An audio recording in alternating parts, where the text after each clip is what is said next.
So politicizing might be saying, look, the Supreme Court really has no independence, no different status from the legislature because it's driven by power considerations, and so it's politicizing judicial discourse, and that could be a problem because I think there might be a role for legal discourse in society that's not completely so to speak politicized. When I'm talking about when I talk about politicized ethical questions, I'm saying look at the question of let's say abortion, and let's look at who it affects. How it affects them, what are the consequences of restricting access to abortion. It's not just, a matter of being an atheist or a believer. It's about people's lives. And so, if I were to, this is what Justice Sandra Day O'Connor did when she talked about. Certain restrictions on access to abortion places an undue burden on women. She was reflecting on the fact that, if you put too many restrictions on abortion, you're going to unequally affect women. So I'm saying, look at the power considerations that are related to ethical choices. It's not just a matter of being good or bad in some moral sense, but it's about, what people can do with their lives and how it compares to each other. So when you say politicize or understand ethical questions, you're starting with there is a concern, there's interest in the ethical question, which we moderns understand as an individual. Right. Question. I tend to think of it as right. Okay. So is this what was going on in what you were saying about the Hegel and the mechanics or whatever? There is a kind of gesture towards saying that, some kind of move that's like Hegel in a way, in saying that, okay, so here, we have this liberal discourse here, right? And this liberal discourse about which is, we call it ethical questions, was like Hegel's morality, right? But we have to, take this further step. We have to see that not only is it ethical life, but ethical life is political, and we're going to do it in a democratic, because we, think about democracy mattering. That has to be done in an ethically, in a politically engaged manner. Is that way to characterize what you're? I just brought up Hegel, because clearly this is not a morality of intentions, right? Or not only intentions, right? And so I think the idea of thinking about ethics as a social practice, right, is to think about also the, sometimes I do something that doesn't work out, right? But part of the feedback is part of thinking about what ethics is practice, right? So not Kantian morality. Yeah, not rule of government morality. I mean, the way this is it's really a pledge, a plea for changing one's orientation towards political understanding more than anything else, is that, for example, Hegel didn't like democracy too much, and because he thought that most people were driven by their passions rather than their reason, and so the reason was going to be realized in the state, and the state was going to coordinate things through constitutions, and this is what Marx threw a fit about. He just was reaffirming the state as a rational actor, when in fact the state was dominating the people. And so Marx wanted to flip it. He said, democracy has to be the source of constitutionalism, not constitutionalism the source of democracy. Right, but that moment of Marx is the Marx that is thinking like the kind of left Hegelianism that we never got, because Hegelianism went off in the direction of religion, right? And so, and in the sense that, if, to pull out the latent tendency in the kind of Hegelian thinking that's saying, okay, given setting aside Hegel's state-centered conservatism and all that there is an argument here about the incompleteness of the Socratic figure, right? The Socratic individual, apart, the person who's trying to come up with the good without looking to that. Right, I mean, I'm glad you, I mean, that's certainly what I think. I mean, as I said, my solution is not much of a solution. But I did actually write an article early on called Socratic Citizenship, in which I argued that, yeah, Socrates was really nice, but he didn't, sorry. You know, Socrates made a lot of good points, but he didn't really have a coherent political approach to what he was up to. And that Plato thought that he needed one. Now, Plato could only provide that political approach in the realm of theory, but at least he took that seriously, whereas Socrates was just interested in changing the conversation within the polis. That's not enough. So, you know, that's why I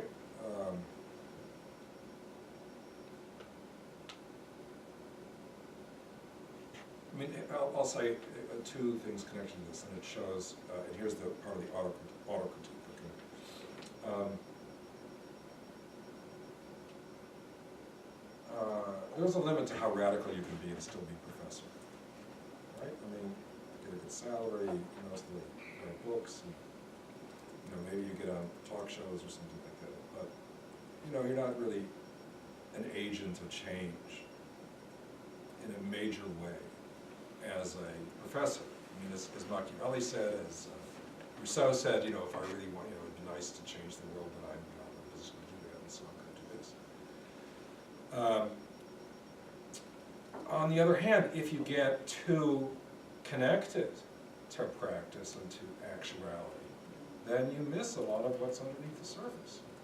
And I'm not, and the auto-critique is that when I talk about activity and actuality and all these things, I don't really make distinctions between good activity and bad activity in relationship to democracy. I just defer to, look, what are the discourses that are out there, and let's look at them. But there can be lots of ways in which, you know, the activity that one engages in is a diversion, or does not address the true problem. And that's why, you know, that's what academics can do, is to point out things that are discussed in the paper. I mean, you know, connect the dots, etc. So, but I don't do that. I mean, I don't, in a theoretical way, I don't do that. But that's because that's too much. I do so much. Yeah. I just wanted to get you to talk more about how you think about the relation between democracy and the sort of supplement of goodness that you think it always sort of has required historically in some sense. And I read the chapter on civil rightness, where there sort of civil rightness and equal opportunity seems to emerge as an ethical supplement that's needed to legitimate a democracy in some way. And your position seems to be that, you know, for the most part, this is kind of an illusion, but at the same time, you know, in certain circumstances, this discourse of equal opportunity is strategically useful. And so I'm wondering, in a sort of historical movement between democracy and whatever the kind of virtue or goodness is that comes to supplement it and becomes the kind of discourse around it, how much freedom is there in that movement? How much can citizen action change what comes to be that supplement? And how much can we... What do you mean, how much can citizen action? Well, because it seems to be, at least in your chapter on civil rights, it seemed to be a lot that kind of, you know, the structure of capitalism and the needs of sort of coordination by a relatively small amount of people over a nation that's relatively large, requires a small amount of posts, and kind of equal opportunity comes up as a way to sort of talk about ourselves as democratic while still sort of filling those posts, which are somewhat practically elite. Yeah. And I'm just thinking about forward-looking, how much is that kind of supplement determined? What are the sort of edges that you think that we can kind of work at it? Because your notion of ethics isn't like, it's a historicized version of ethics. I guess sort of behind my question is, what is the source from which we can endorse that ethics that is kind of produced by that conjecture? Sure. Yeah. I mean, I think that it's really difficult. I mean, it has to do with public understandings of what's fair in society. But the reason why, one of the reasons why equal opportunity or civil rightness is relevant is that it is really embedded, although it's not in the Constitution, but the idea of equal protection of the law, and that is in the Constitution. And so Supreme Court decisions, whether it deals with affirmative action or school funding or whatever, tend to raise this as an issue. So I think that ought to be contested. The way the Supreme Court deals with these questions has to be contested, not so much in Washington, but in terms of how people understand what's going on in the competitive struggle to become part of the elite in society, which is what equal opportunity is designed to produce. I mean, I think that, to me, there's a certain kind of common sense here to how to approach it, namely,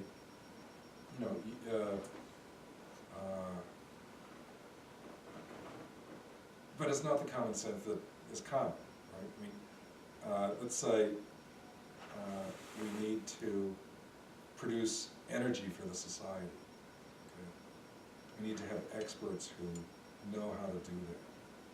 Do we need experts in knowing where to drill for oil? Or could we have more experts in figuring out how to to lose our dependence on fossil fuels? And there could be a competition, for the best scientific ideas in that area. But at least the product would be useful for the whole society, and in particular, for most ordinary citizens, because as we know, the people who will suffer the most from climate change are ordinary citizens. So you would want expertise, but expertise whose benefits would redound to ordinary people to understand that that's what they should do. Or for example, investment in healthcare. Right? We all know that.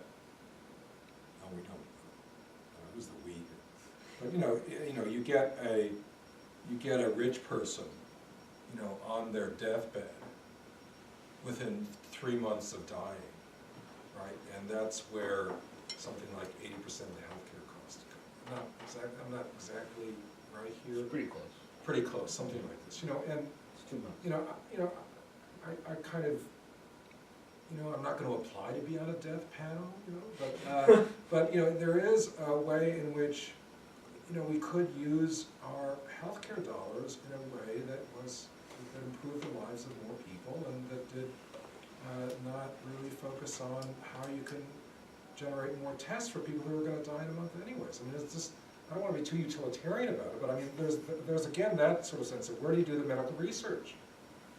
Or like Jeff Bezos was asked, what are you going to do with all your money? Oh, I want to go to Mars, right?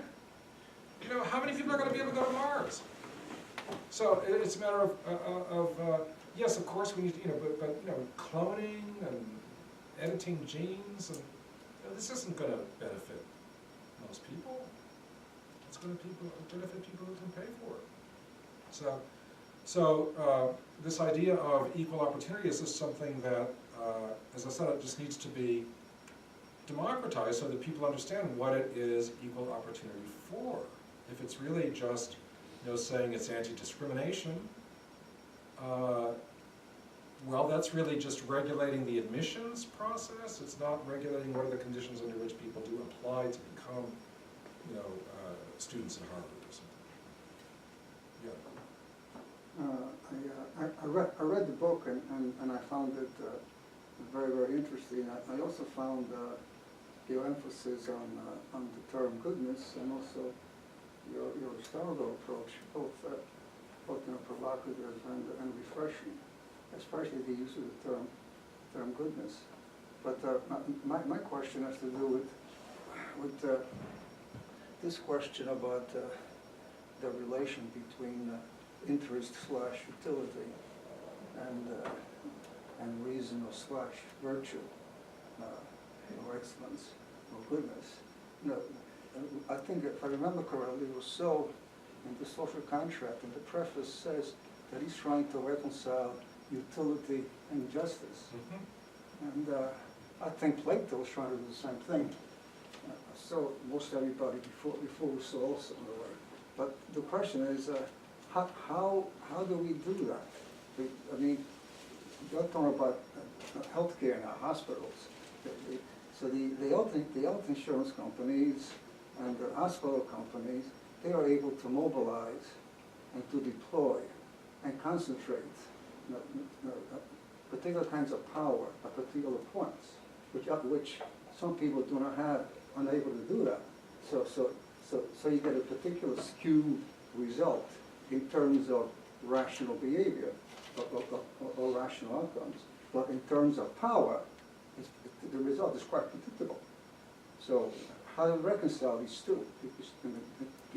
That's a very good question, a very complicated question. If I may refer to something that was actually something of a revelation to me, I'm embarrassed to say, when I first heard the argument, but it was made by Adam Przeworski, I think, when he was talking, he was kind of raised as a Marxist. And also it was a rational choice thinker. And he made the point of, well, one of the reasons why a lot of workers aren't Marxists is that they're not paying much attention to the class struggle in the course of world history. They're paying attention to whether or not they get a job. Right? And when they're looking for jobs, and so, you know, I hesitate, but obviously when I hesitate, it's not too serious. I hesitate to bring in Trump, you know, but he was, some of the workers said in Michigan, you know, Trump protects our jobs. So it's about jobs, because that's what they can think about, because they don't, also they're not encouraged, people aren't encouraged to trust governmental action or political action. But when it comes to, allotting money, let's say in the healthcare field, it's you know, really, it's always a difficult question. You have to figure out exactly how do you balance your, and here I think of Weber, I guess, how do you balance your convictions of what's right with what's practical? And I don't think there's any recipe for that, but I think that both ought to be taken into account. You don't want to, you know, as Hannah Arendt points out, and she used this phrase, Kant used the phrase, don't just follow the adage of let there be justice even if the heavens fall or the world perishes or something like this. You can't, you know, stick your head in the ground in terms of what you do. On the other hand, you don't want only to pay attention to consequences of what you think is going to happen, because in fact you don't know what's going to happen, first of all. And second of all, you do want to treat people with as much equal respect as you can. So it's, I don't have any, you know, recipe for that one. And when it comes to allotting healthcare dollars, you know, I'd have to see what the choices are. But I don't think it's clear. I mean, here, you know, as you know, Machiavelli's considerations are with us. You know, you have to look towards the end and in politics, but the thing, the complicating factor which he didn't, I think, appreciate fully is that we don't really know what's going to happen from our choice of what we think is going to happen as a strategy. And that can mean that, you know, if you know, we think we're going to make an omelet by breaking some eggs, well, we might just break an egg and mess up the omelet too. You know? So, anyway, I'm being glib. Part of the problem, at least in the book, right, is this shift in venue, right, from the legislative branch to the courts. In a couple chapters you talk about this, right? But essentially, that you know, what the social movements went in the late 80s, 90s here, like, moved into lawsuits. They moved from the streets to Yeah. lawsuits, and therefore were depoliticized. Yeah. So I don't know how you might think that we could go back to the streets here. 'Cause it's Well, I mean, I didn't read the article or the op-ed by Justice Stevens, right, that radical on the court appointed by Jerry Ford, that radical. But he said, pay attention to what's going on in state courts, and so there's a legal agenda, but generally the courts do follow the election returns. So I think you need to endorse, think about what is at stake in promoting political change. I mean, I think that, Jerry Rosenberg, for example, in his book The Hollow Hope, said that, really, Brown was really just, wrapping, sort of window dressing for desegregation.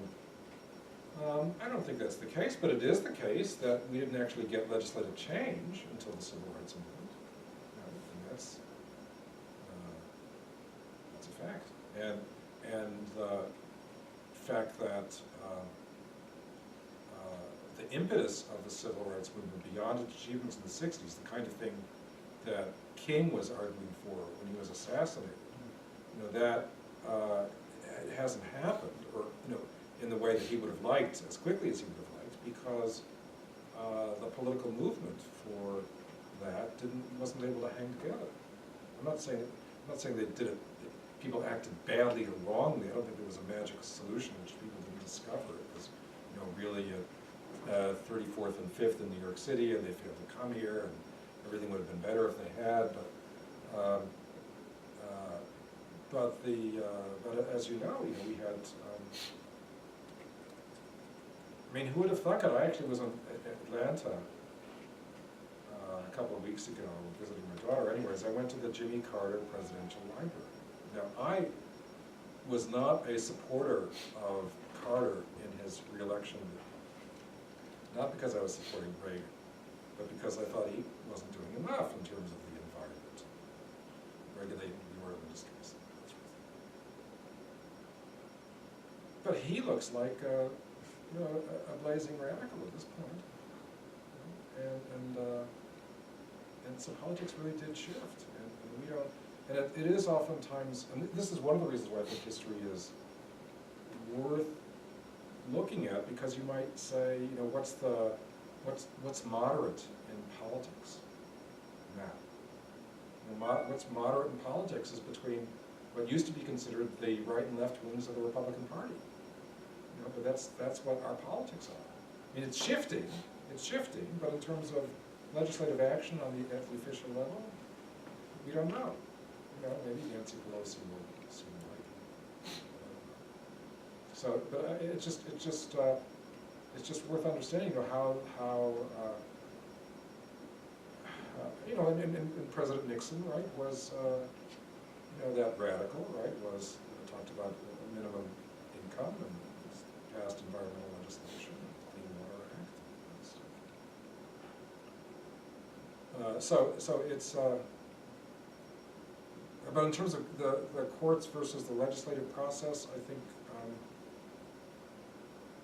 I think it's rare that the courts can radically control the legislative process. They can put a damper on what's done at any particular time and shift, and maybe rule a law unconstitutional. But that's just my intuitive sense of things. I don't have any evidence to back that up.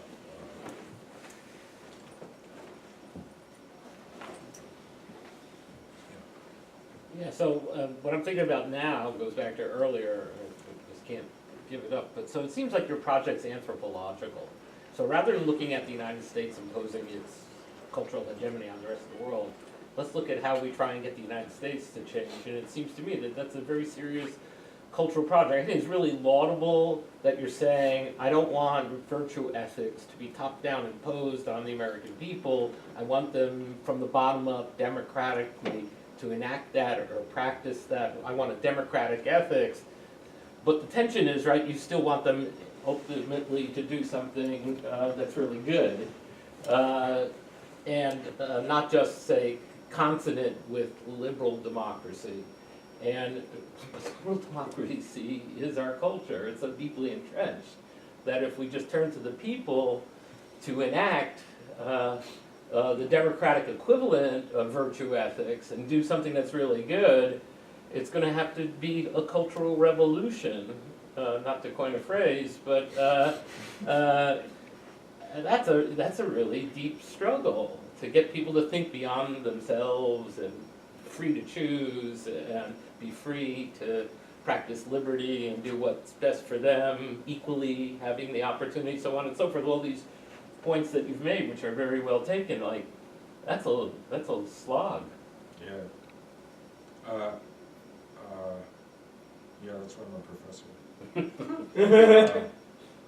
But I think that, yeah, I mean, there's a lot of faith, so to speak, secular faith involved here.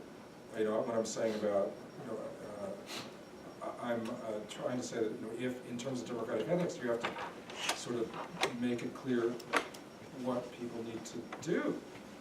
You know, so engage them at that level. You know, look at your options, so to speak. You know, and I think that in general, the best options are democratic ones. But you have to explain it, and in order to explain that, you have to pay attention to what they understand goodness to be, you know, sort of in that particular situation. Yeah, I'm not saying it's impossible. Like, I recycle. A lot of people recycle, right? It's Yeah. become quite a thing, even though there's some evidence it doesn't do anything. Right, exactly.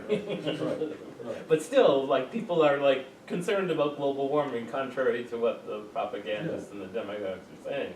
And I think it's growing, Yeah. and so people can move beyond themselves to do Yeah. the extra effort for our collective well-being, especially for our children and their children and so on. So it's not impossible, but it's a slog. Like, you know, I've been recycling for like fucking 50 years, right? And still the Right, yeah. environment's getting worse. Right. Yeah.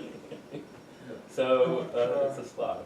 No, I mean, it's, I think it's a particular issue for the United States because, let's say, have you seen these maps recently about, you know, blue states and red states, or blue voters and red voters, and the blue voters are in the urban areas on the coasts? And why is that? Were they born blue? I mean, do people who are blue, have blue blood, you know, so to speak, move to? No, I mean, there's something about urban life which puts people, I think at least, that encourages people to think about their fellow human beings and doesn't immediately think of other people as bad or good, but just other people. And so it leads to a more egalitarian understanding of politics.